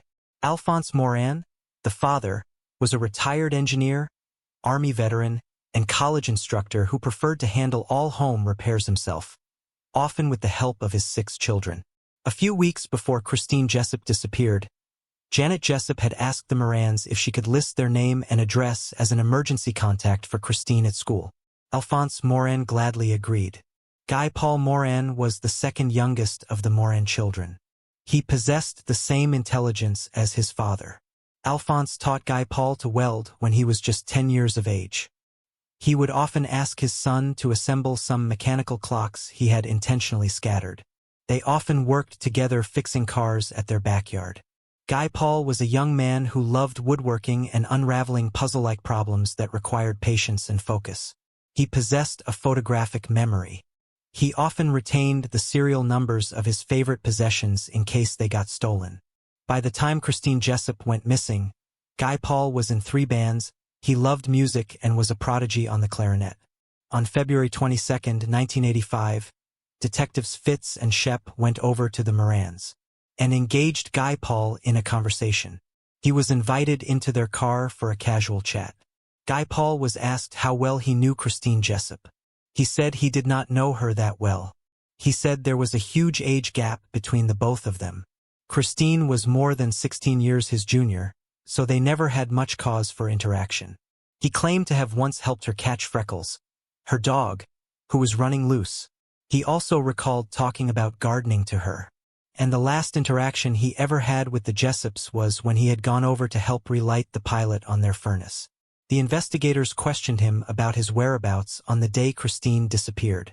Moran said he had been at work, a furniture manufacturing facility at Steeles and Weston, 57 kilometers to the south. However, detectives Fitz and Shep later discovered that Guy Paul had left work early around 3:32 p.m. That meant he could have returned home no earlier than 4:14 p.m., which appeared to be too late to kidnap Christine Jessup before Janet and Kenny got home at 4:10 p.m. They further asked him why he never helped with the search for Christine. Guy Paul Moran said that if Christine's family had asked him, he would have gladly joined in the search, but, at the time, he and his father were installing weeping tile around the home's foundation. Guy Paul's explanation made sense and his alibi was rock solid, but Fitz and Shep saw him as a suspect who was guilty. The detectives further engaged Guy Paul in a playfully conversation, asking him what he thought about Christine Jessup. Guy Paul Moran described her as sweet and innocent. However, he innocently added the statement, but they sometimes grow up to be corrupt, which in a general sense, he is right. As girls become adults, they lose their childlike innocence. But to the detectives, Guy Paul had an evil motive to tarnish Christine's innocence. After their conversation, Guy Paul went home and continued with his normal life. In weeks following Christine Jessup's murder, Calvin Hoover kept his mouth shut. He had the guts to also show up for Christine's funeral and wake, blending with the crowd and offering his condolences to the family. Calvin Hoover was detectives' worst nightmare. He had no criminal background and did not show any form of perverseness. He was not loud or boastful. He made sure he did not draw attention to himself. He seemed careful enough not to have been seen picking up Christine Jessup after school, but at the same time, Calvin Hoover perpetrated his crime in a hurry that he had left a trail of leads. His semen was on Christine's panties, and a single dark hair was found in her necklace. The hair strand was taken to the forensic for testing, but with the intention of finding a match to Guy Paul's DNA. Guy Paul Moran, who had gone to his jazz group for rehearsals, was told that the band leader's daughter, accompanied by her friend and classmate, who happened to be an undercover police officer, was doing a cosmetics class project on hair analysis. She asked people in the jazz group if they would not mind her plucking a few strands of everyone's hair. Guy Paul Moran, who loved her eyes, did not even mind at all. She plucked everyone's hair but later discarded them except for Moran's. The undercover police then handed over Moran's hair to her colleagues Fitz and Shep, who took it to the Center of Forensic Sciences for DNA testing. The forensic scientist never really engaged in any DNA testing.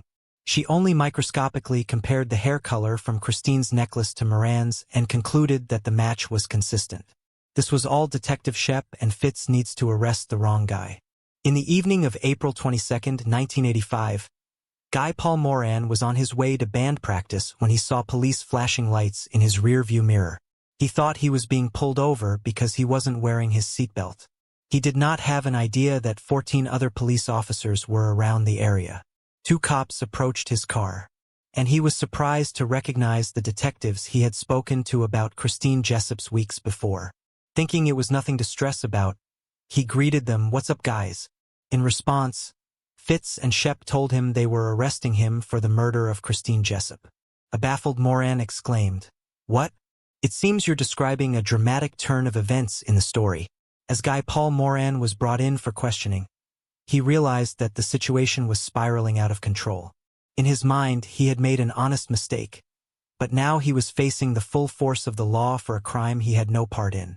Meanwhile, Calvin Hoover, likely keeping tabs on the investigation into Christine Jessup's murder, picked up the newspaper 2 days after Moran's arrest and was shocked to see the headline, "Musician who lives next door charged with Christine Jessup murder." This could be a turning point as Hoover's connection to the case deepens, and the true culprit is yet to be revealed. I bet at that point, he was relieved to see that the search for the real killer would stop for a while or even forever.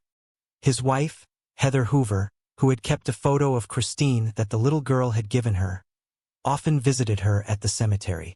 During her visit, Calvin would stay by her side, giving out words of comfort as she mourned. After Moran's arrest, Bob and Janet Jessup were shocked by the news that their daughter's killer had been just over the fence of their home. In an interview with the media, Janet said, "Last summer, they came over and gave us honey from their bees. They were so good to us. That's why it's such a shock." For detectives Fitz and Shep, the easy part of finding a suspect was done. The difficult part was finding strong evidence that could convict Guy Paul Moran for Christine Jessup's murder. They reviewed Moran's rock-solid alibi and concluded that he couldn't have traveled the 57 kilometers from work to his home in time to kidnap Christine Jessup before Janet, and Kenny arrived home at 4:10 p.m. They then retraced Janet and Kenny's route on the day Christine went missing and suggested that Janet must have forgotten the exact time she came home. Janet, however, denied forgetting because she immediately looked at the wall clock when she walked into the house. As time went by, the detective's constant pressure eventually made her review her timing. She then said she returned home around 4:35 p.m. At trial, the prosecutor tabled flimsy evidence just to crown Guy Paul Moran as the murderer he is not. A cigarette that was found next to Christine's body was almost presented as an evidence until investigators realized that Moran never smoked. The Moran family, however, told the court that their son had not arrived home on the day Christine went missing until 5:30 p.m. And that was because he had stopped for groceries and gas after work. But a psychologist who interviewed the Moran family testified that they were a part of a secretive, protective, pathological family system. The police planted an undercover police sergeant named Gordon Hobbs in Moran's cell. He came back to court days later with untrue stories. He said Moran had made stabbing motions toward his own chest, demonstrating the way he had killed Christine Jessup. As if that wasn't enough, Gordon Hobbs also allegedly said that Moran had confessed by saying that he would red rum the innocent. According to Moran, this story was horribly twisted. He said Hobbs had asked him what his favorite movie was, and he had told him about the 80s horror film named The Shining, in which a little boy repeatedly croaks red rum in the scariest scene of the movie. Red rum is the backwards spelling of murder. Since Moran couldn't remember the title of the movie at the time, he referenced red rum instead. This allegation appeared to seal the fate of Moran to the extent that his lawyer was afraid they would lose the case. After the first trial phase, he was declared not guilty, but, with no other suspect and the people of Queensville being afraid for their children's life, the verdict was appealed and he was then scheduled for another trial. This time, Moran, who was then 32 years, was however sentenced to life in prison. The judge asked him if he had any comment. Moran repeated the same thing he had been saying since the day he was arrested on the way to his band practice. In his words, Moran said, "I am not guilty of this crime. It's a travesty of justice what's happened today. I'm appealing." Moran was however handcuffed and taken to the Elgin Middlesex Detention Center in London, where he stayed for a while until he was brought to the federal prison. During the time Guy Paul Moran was given a life sentence, Calvin Hoover and his family lived in a two-story home in Oshawa and were slowly drowning in debt. In the year 1991, Calvin Hoover had declared bankruptcy, owing $28,000 against assets of just $11,000 aside this. He battled different diseases which included undiagnosed bipolar disorder, depression, and panic attacks. He would often use alcohol and drugs for temporary relief. While Guy Paul Moran was imprisoned, other inmates saw him as the bigger sinner compared to all of them because he was convicted of child rape and murder, and they all wanted to deal with him for such convictions. Luckily for him, the most feared inmate had listened to his story and believed he was innocent. He then told other inmates not to lay their hands on Moran. Even at that, his life was still in danger. He was getting threats from every corner of the prison. He could not go anywhere without the most powerful inmates. Moran passed time in prison reading geography books that made him imagine he was traveling around the world and not stuck in one position. In 1993, while some people believed he committed the crime, majority of the people in Ontario believed he was innocent and should be freed on bail. Moran had a glimmer of hope again. He then hired a new lawyer, James Lockyer, and a co-counsel, Joanne McLean. Moran was granted bail in February 1993 after his lawyer successfully filed for appeal.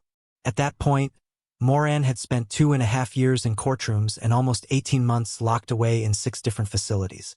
His parents, Alphonse and Ida Moran, had mortgaged their home many times in order to keep up with their son's legal bills, which amounted to roughly $500,000. Guy Paul Moran's appeal was set to begin in January of 1995. His lawyers went over his previous trials, and at a point, they became aware of the significant breakthroughs in DNA. All evidence gathered from Christine's crime scene were tested again. Christine's panties alongside Moran's DNA were sent to a forensic lab. Few days before the trial, there was news from the lab saying the semen on Christine's panties does not match Guy Paul Moran's DNA. 3 days later, after this was confirmed, Moran was proven innocent and set free. All charges against him were dropped and his criminal record wiped. Guy Paul Moran was given a sum of $1,200,000 in settlement by the Ontario government. He could have gotten more if he had pursued a trial, but he had been in enough courtrooms and knew how slow the system is. It would have taken him years to receive a settlement. Calvin Hoover, increasingly paranoid and consumed by fear, couldn't shake the thought that the walls were closing in on him. His habitual trips to the local pubs to drown his anxieties became his only solace. But even then, he couldn't escape the dread that came with knowing that Guy Paul Moran's acquittal meant the search for the real killer would soon intensify. Hoover's mind raced, haunted by the knowledge that his careless actions at the crime scene had left behind crucial evidence that DNA science could soon uncover. Regret knotted him as he recalled not having disposed of Christine Jessup's body properly, a mistake he would soon come to regret even more. With every passing day, the pressure mounted, and Hoover knew it was only a matter of time before the police came for him. By 1996, Calvin Hoover and his family had moved to a low-rent housing complex in Ajax. Their marriage was threatening to break up. At this point, the Hoovers were no longer in contact with Bob and Janet Jessup, who had divorced. Calvin Hoover got deep into gambling and doing drugs. One night, he had gotten drunk and had crashed his truck. He was charged with a DUI and his license was confiscated for a year. This was the last straw for Heather Hoover, who soon divorced him. Calvin Hoover continued chasing work, women, gambling, and drugs.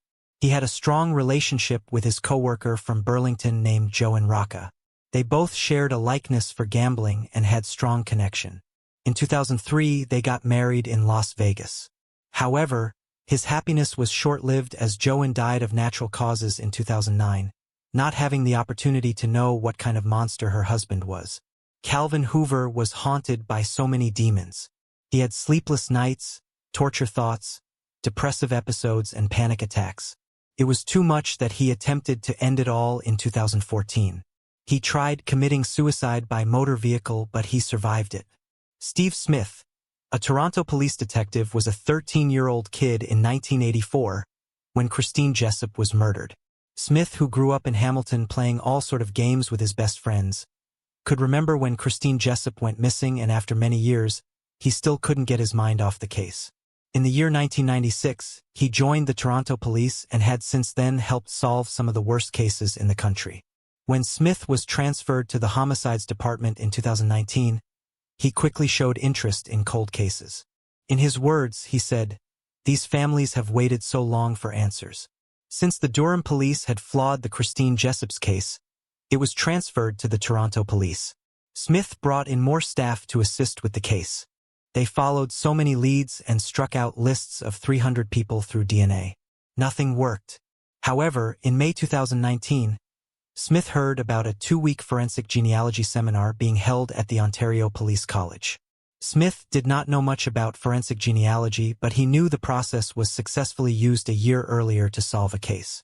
Before now, the process of forensic genealogy had never been tested in Canada, but when Smith received authorization from Toronto police to try out genetic testing on a cold case, he opted for the Christine Jessup's case. Smith then submitted the DNA from Christine's underwear to Othram Incorporated, a Texas-based genetic testing firm, which generated a profile and uploaded it to a database called Getamatch. They began fleshing out a family tree to narrow down the suspect. This process was time and money consuming, but Detective Smith never gave up. After turning a family maze into a family tree of 33,000 descendants, the genealogist was however able to pinpoint Calvin Hoover as the owner of the sperm on Christine's underwear. Smith could not recognize the name. He went through Christine's case file and saw that he was never mentioned as a suspect. Hoover knew the Jessup's family so well and often had access to their homes, but the police never interviewed him for over 3 decades. Smith typed Calvin Hoover's name into 2 different police databases called CPIC and Versadex to figure out where he lived and whether he had a criminal record.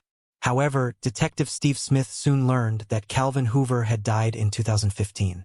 4 years before Steve Smith joined the homicide department, Calvin Hoover, who lived outside of Port Hope in a small bungalow with one of his sons, was a sad, anxious, isolated man. At a point, His doctor had prescribed him a depressant called clonazepam for his anxiety and panic attacks, but it never worked. According to one of his sons, Calvin Hoover had said the pills were messing with his head. One day, the son who lived with him went out to a wedding. Hoover, who was home alone, opened a bottle of red wine, stepped into the garage, sealed the door with tape, put headphones over his ears and switched on the generator, allowing carbon monoxide fill up the garage. When his son arrived, he found his father slumped dead over the lawn chair where he sat with an open bottle of his sedatives. In the bathroom of the main bedroom, his family discovered a yellow sticky note against the mirror with the words, "Hope you all have a good life." Calvin Hoover decided to be a coward to end it all without using his final moment to confess his crime and exonerate Guy Paul more than once and for all. He did not even think of giving his former friends, Bob and Janet Jessup, a peaceful end to their mystery. He took the secret to his grave. Detective Steve Smith was heartbroken when he discovered Hoover died 4 years earlier. It meant he would never face the consequences for his evil act. In order to conclusively determine if Calvin Hoover was the killer of Christine Jessup, Smith and his team went to the coroner's office where Calvin Hoover's blood samples had been retrieved after his death. DNA from the blood samples was then tested for a match to the DNA on Christine Jessup's underwear. The results came out a match. Finally, after 36 years, detectives were able to deliver the news of who killed Christine Jessup to her family and friends. Heather Hoover, on hearing the news about her ex-husband's evil act, said 10 years. "He didn't show shit. He didn't show nothing. How does somebody do that?" Janet Jessup's words carried the weight of a mother's pain. Relief that the mystery had been solved, yet haunted by the unshakable truth that her daughter could never come back. Kenny Jessup's statement reflected the complexity of their emotions, a bittersweet mixture of relief and sorrow. To learn that the killer was someone they had trusted, someone close to their family, made the pain even deeper. It was a cruel twist of fate that the person who had been among their circle was the one who had taken Christine's life. The emotional toll of the case was not only about the loss of Christine but the betrayal that came with it, further complicating the healing process. Bob Jessup's words reflected the deep pain and anger that had been carried for years, knowing the truth about his daughter's killer, but feeling helpless for so long. His expression of wanting justice in the most raw and visceral way highlighted the immense grief and frustration he had endured. Meanwhile, Guy Paul Moran's response, despite the years of suffering he had experienced, was remarkably composed. He expressed relief that the Jessups would finally have closure, but also conveyed a sense of inevitability, as if he had always known the truth would eventually surface.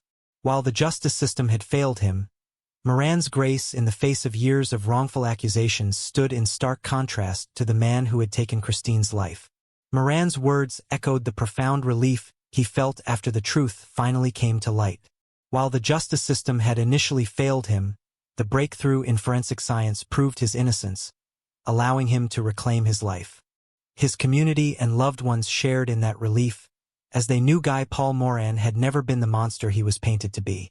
At the same time, the memory of Christine Jessup, a bright, compassionate young girl with a love for life, her family, school, and sports remained etched in the hearts of those who knew her.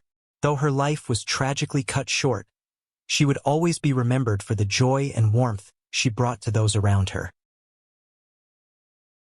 Antonio Saldivar Antonio, 17, had asked for and received permission to borrow his mother's car on Valentine's Day night to deliver a teddy bear to his girlfriend. After staying out too late and breaking his curfew, Connie Nitro, his mother, repeatedly texted Antonio, but he ignored them. He finally answered her calls at 10 p.m., promising to come home. Unfortunately, he broke that promise, and around 4 a.m. After more calls and text messages, Antonio responded, acknowledging that he was grounded for his actions and would come home immediately. However, he never made it. That would be the last time anyone heard from young Antonio.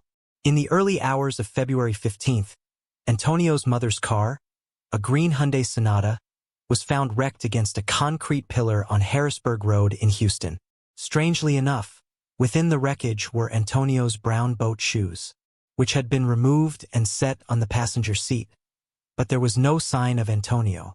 He was last seen wearing a white muscle shirt, purple leopard print hoodie, and khaki shorts. He was identifiable by two tattoos, a female jester removing her shirt, and the other an outline of the state of Texas with the city Houston inscribed within the shape. Initially a missing persons case, police interviewed a witness that reported seeing a dark-colored SUV intentionally run Antonio's vehicle off the road, resulting in him crash directly into the pillar head-on. However, no information was given that would identify the vehicle. In the wake of the car being found empty, Antonio's parents passed out more than 2,000 flyers in a desperate attempt to find the missing teen. But 2 weeks later, a parent's worst nightmare would come to life. On Thursday, February 27th, Antonio was found in a restricted area of the Houston Ship Channel. He was found in the water, pinned between two frick barges, with the Valentine's Day teddy bear still in his possession, in his pants between his legs.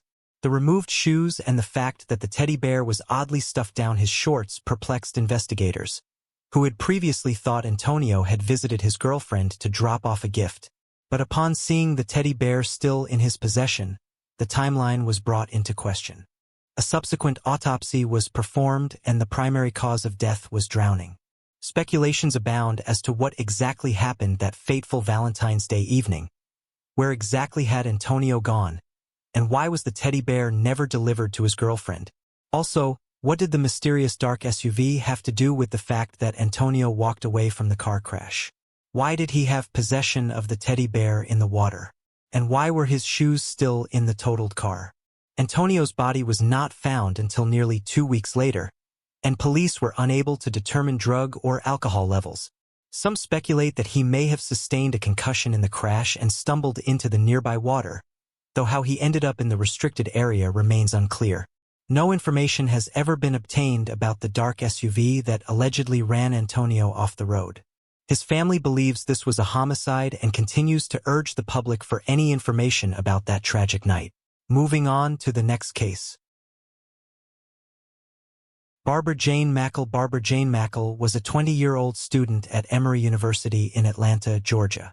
Her father, Robert Mackle, was a wealthy real estate developer and co-owner of Deltona Corporation, one of the largest land development companies in the United States. In 1968, a flu epidemic, known as the Hong Kong flu, swept through the Emory University campus, and Barbara was one of the many students affected by it. In December 1968, Barbara's mother, Jane Mackle, traveled from the family home in Coral Gables, Florida, to Atlanta to care for her daughter. They decided to check into a nearby motel, the Roadway Inn, since the school infirmary was overcrowded with sick students. Barbara needed some rest and time to recover before her final exams and possibly to return home to Coral Gables for the Christmas holiday.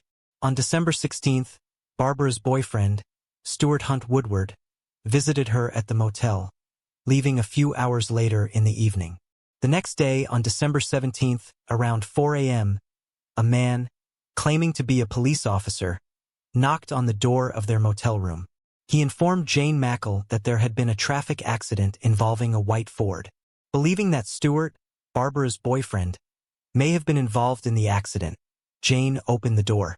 As soon as she did, the man wearing a mask barged in with a shotgun, followed by another person wearing a ski mask.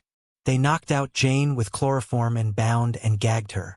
They then kidnapped Barbara at gunpoint and forced her into a waiting car, a blue Volvo, which was parked outside. When Jane regained consciousness, she was able to free herself and quickly called the police.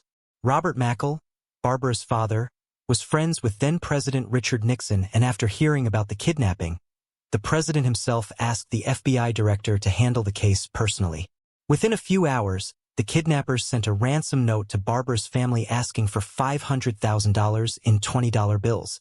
The ransom demand amounted to $500,000, which, when adjusted for inflation, is equivalent to about $3,500,000 in 2021.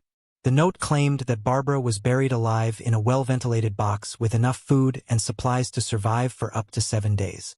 It stated that as long as the family followed the kidnappers' instructions, Barbara would be returned alive. The ransom was to be delivered to a spot along Biscayne Bay, and only Barbara's father, Robert Mackle, was instructed to go. No one else was allowed to accompany him.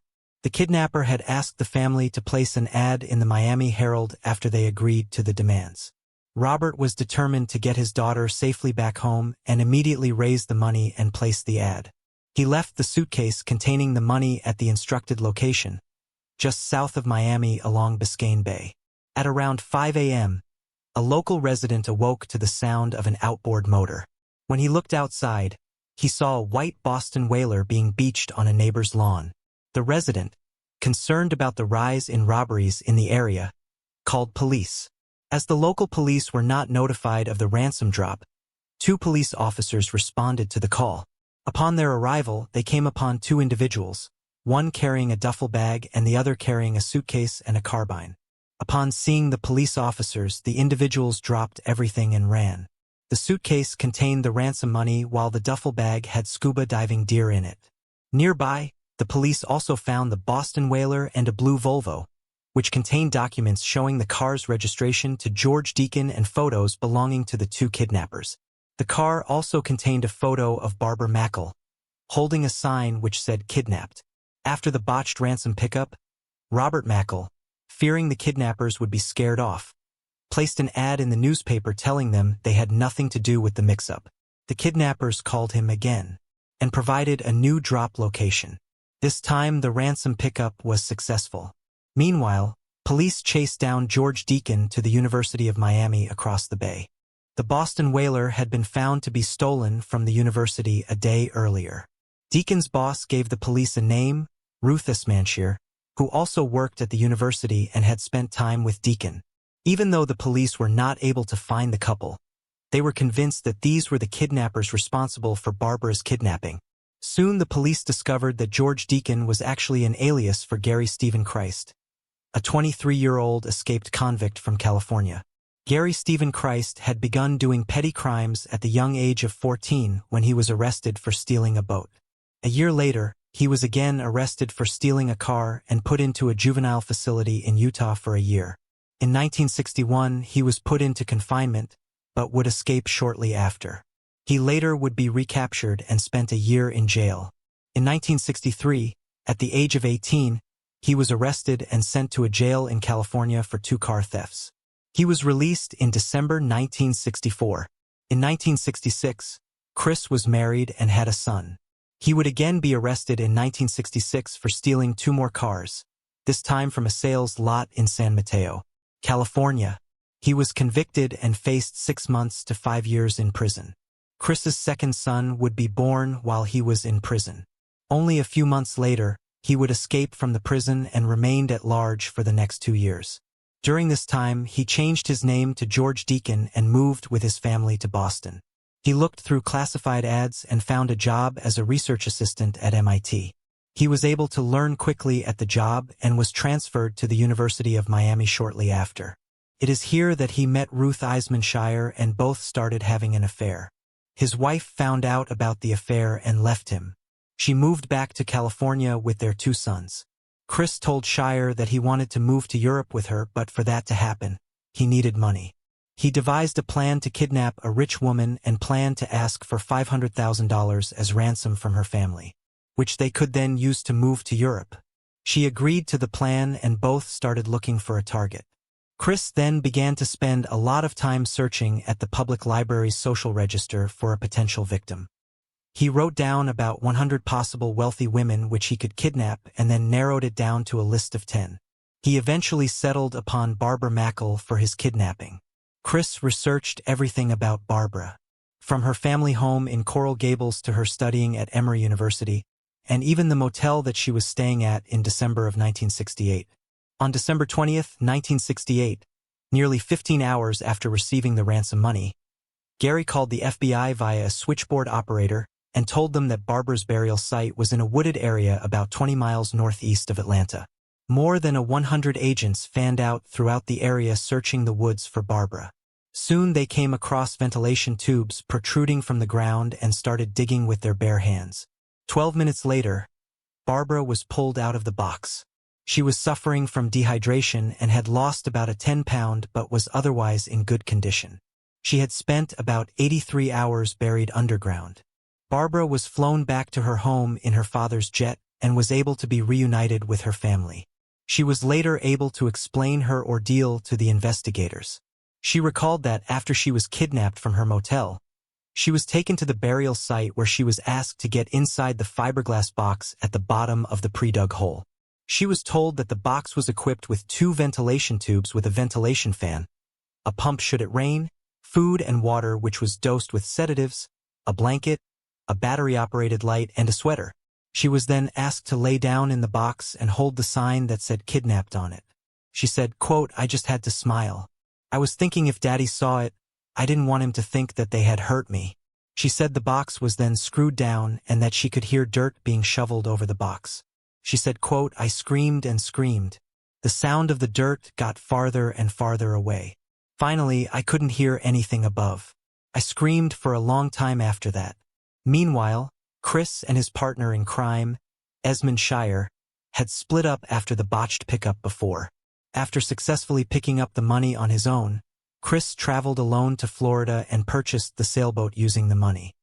He would be arrested in just 24 hours with all of the ransom money except for what was used on the boat in his possession.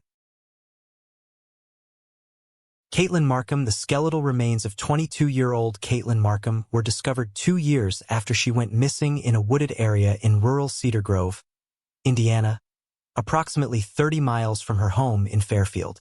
Initially, investigators struggled to piece together what had happened to her, but over time, they began to turn their focus on identifying who had taken her life.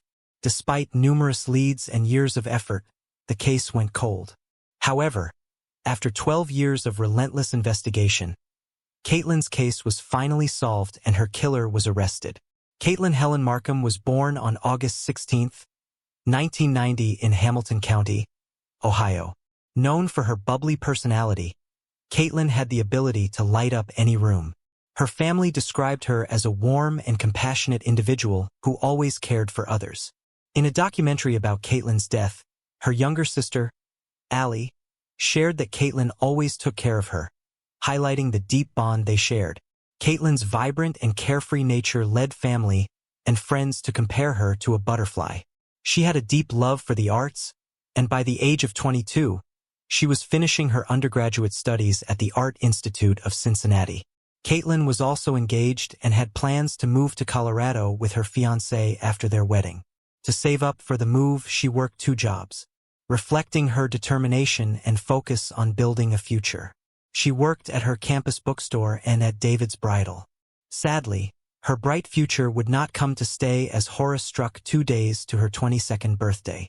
Around 9 p.m. at night on August 13, 2011, Caitlin Markham arrived home to her apartment in Fairfield after her work shift was over at the bridal shop. On getting home, she was met with her fiancé, John Carter, who was already there waiting for her return. Later that evening, a friend of Caitlin also came over to hang out with the couple. Caitlin's friend noticed a change in the couple's dynamics, sensing tension between her and John. When asked, John explained that their odd behavior was due to the effects of magic mushrooms they had taken earlier. Later that evening, John left Caitlin's condo around 11 p.m. to join friends at a bonfire. Caitlin, staying behind, was reportedly frustrated with John for leaving her alone. By the following day, Caitlin Markham had mysteriously vanished overnight from her apartment with no trace. Around 8 p.m., John Carter, who visited her to check if she was okay, since she wasn't picking up his calls or replying his messages, called 911 and told the operator that his fiancée had gone missing. John Carter was heard saying, "My fiancée is missing. I can't find her anywhere. I saw her at like 12 o'clock last night." Her friend, feeling increasingly worried, decided to check on Caitlin when she couldn't reach her. Upon arriving at Caitlin's house, the friend noticed her car was still there, which was unusual since Caitlin would typically be at work. The friend, anxious and concerned, alerted the authorities. Fairfield police officers immediately launched an investigation, beginning their search for leads in Caitlin Markham's sudden disappearance. Days after her disappearance, family, friends, and people who care came out in their 100, volunteering to search for Caitlin Markham around her home. Her neighborhoods in Fairfield, the Art Institute, and the Tri-County Mall where she worked. But hours turned into days, days into months, and months into years. There was no sign of Caitlin Markham anywhere. Cell phone records showed she sent a final text that Carter reported in the early hours of August 14, 2011 at 12:52 a.m. Since that moment in time, investigators found no signs of cell phone or credit card activity. The first set of suspects were her family and friends. Since John Carter was the last person to see her alive, the investigators questioned him about the night he saw her last. John told the detectives that the last time he heard from Caitlin was when he was at the bonfire night. He said few minutes before 1 a.m. Caitlin had texted him a photo she liked that her boss had taken. When asked where he went after the bonfire, he told detectives that around 4 a.m. he went to his home, which he shared with his mother, and fell asleep. The next day he said he sent Caitlin Markham a good morning text, but he never got a reply. By afternoon, Carter said unlike Caitlin, she still hadn't returned his text. By the end of the day, John claimed to have not heard from her. So he became worried and decided to go to her apartment to check on his fiancée. He said on getting to her house, her car was in the driveway. Her dog was inside, but Caitlin was nowhere to be found. He was asked if he and Caitlin had been having issues in their relationship, to which he replied, not at all. However, Caitlin's friend, Michelle Feist, made a contrast to this. In fact, Michelle had told the media that Caitlin and John had a pretty heated argument, just 2 days before her disappearance. According to Michelle, on August 12, 2011, and Caitlin allegedly got into an argument about money issues. Despite their differences, the couple went to a festival at a nearby church that evening. According to Michelle, John and Caitlin's dispute spilled over onto the occasion. Caitlin eventually became upset and decided to leave the festival early. It's also conceivable that John and Caitlin made up before she disappeared. But as was already said, the couple appeared to be having some tension the next night as well. At Caitlin's condo, a friend chose to leave after getting the impression that the couple preferred to be by themselves. Many people at the time, including Caitlin's family, believed that John Carter had something to do with her disappearance. They disputed John Carter's claim that Caitlin's moody and unusual quiet behavior on the night her friend came to visit was because he and Caitlin had consumed magic mushrooms. They reasoned that since the friend came over around 15 minutes after Caitlin got home from work, it is not possible that she would start experiencing the effects of the mushrooms that rapidly, even if she had taken them as soon as she entered her condo. Some people, however, have questioned whether Caitlin even consumed the mushrooms in the first place. It seemed odd that she would want to experience the effects of mushrooms if she merely wanted to relax at home after a long day of work. She had just arrived home and was exhausted. The bonfire was another peculiar element of John's story that several people thought was weird. On August 13th, at around 11 p.m., John claimed to have left Caitlin's condo to meet up with friends. He brought along a bag filled with Caitlin's documents, which he intended to burn at the bonfire. John clarified that Caitlin wanted to shred the papers rather than discard them, but she did not have a shredder. He then took the documents instead, intending to destroy them so she wouldn't have to worry about it. Although some people think this is an unusual justification for why he destroyed Caitlin's documents. At first, it didn't seem like too much of a stretch. It's possible that he really was doing Caitlin a favor by removing the papers from her house because he admitted to the investigators that he frequently ran errands for her. However, some have generally questioned John's alibi. A handful of the friends John claimed to have been with that evening have provided contradictory accounts. Some others even assert that there wasn't even a bonfire that night. Even though there was a lot of speculation regarding John, it seems that gradually, the focus of the investigation shifted. John Carter had frequently addressed Caitlin's issue in the media over the years, and he has maintained his denial of any participation in her disappearance. On August 16, 2011, 3 days after Caitlin's disappearance, John Carter mentioned being scared and concerned during one of the searches for his fiancée. In his words, he said, "I'm terrified. I'm absolutely terrified. I just want to find Caitlin and celebrate her birthday with her and go to Red Lobster like she was planning." He later stated that Caitlin was strong and would fight her way out if she is somewhere and is in a worst-case scenario. However, the search for Caitlin came to an end when, After many days, she wouldn't be found. The case went cold for nearly 2 years until in April 7, 2013. When a couple who was reportedly looking for scrap metal came across what appeared to be a grocery bag containing a human jaw and a skull with hair still attached to it, the couple would immediately call 911. In order to identify the remains of the victim of Franklin County, Indiana, coroner Wanda Lee used dental records which ultimately confirmed that the remains were Caitlin Markham's. Her death was then ruled a homicide, but her cause of death could not be determined. When the news of her death got to her family, they were unavoidably devastated to find out that she had been a victim of a homicide. They were also not overly shocked by the information. Her family held on to hope that she would be found safe when she first went missing. Their hopes faded as weeks turned into months without any trace of her. They eventually came to the conclusion that Caitlin had been murdered. On April 18, 2013, Caitlin Markham's family and friends gather for a celebration of life at Harbin Park, one of her favorite places. For months later, on August 25, 2013, her funeral was held at her alma mater, Fairfield High School. The room was decorated with many bright colors, just the way she would have loved it. Her fiancé, John Carter, was in tears as he spoke in front of the crowd and called Caitlin the love of his life. "We would have had our kiss. We would have had our marriage. We would have had our honeymoon. We would have had our kid. We would have had our life and we would have grown old together," said John Carter. Since Caitlin Markham's remains were found in Indiana, the Indiana State Police joined in the investigation. In the years following the discovery of her remains, Caitlin Markham's family hired a private investigator to look into the case as well. Though the Fairfield Police and Indiana State Police had opened an investigation on the case, Caitlin's family reportedly felt enough resources were not being dedicated to her death. The Caitlin Markham's case grew to garner national attention over the years. In the year 2016, a documentary was made in her honor to celebrate her life. Her family and friends were featured in the 1-hour documentary, which was titled, "Taking Too Soon: The Caitlin Markham Story." The documentary also got featured on a syndicated TV show named Crime Watch Daily. On Caitlin Markham's 27th birthday, her family and friends gathered at a Springdale, Ohio movie theater to watch the premiere of the documentary. Her family kept hope alive, believing that the documentary would bring answers to their daughter's murder case. Over the years, many rumors and theories, some fueled by social media, have surfaced as to what happened to Caitlin Markham.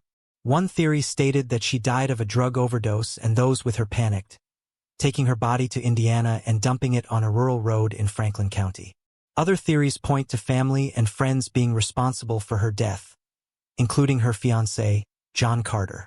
After a lot of investigation, sheriff's detective announced that there was a suspect in the case, but a name was not mentioned. However, the arrest of Michael Strauss and his past life prompted speculation about the unsolved homicide of Caitlin Markham at the time. Police say Michael Strauss is responsible for the death of 23-year-old Ellen Week at his Liberty Township home. Michael Strauss was charged with murder after a body believed to be Ellen Week was found in a field on Milliken Road. Ellen Week was also said to have disappeared from her home like Caitlin did. Michael Strauss was considered a suspect in Caitlin Markham's case at the time because there were photos posted online, which featured Michael Strauss, Caitlin Markham, and other friends. These photos suggested that Michael Strauss was an acquaintance of Caitlin Markham.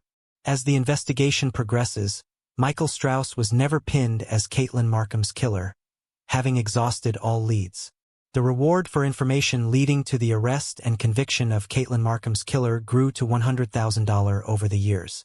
But despite the investigation on the case by multiple law enforcement agencies, her case remained unsolved for over a decade. However, there appeared to be a break on February 17, 2023, when detectives arrested Jonathan Pomerton, a close friend to Caitlin Markham and a childhood friend to John Carter. Jonathan was arrested at his workplace, and prosecutors say he had lied in an interview in April 2022 during the investigation of Caitlin Markham's cold case. After a search warrant was filed for his home, investigators retrieved some incriminating evidence that suggested he lied in connection to Caitlin's murder. He was later charged with felony and perjury, and his bond was set at $50,000.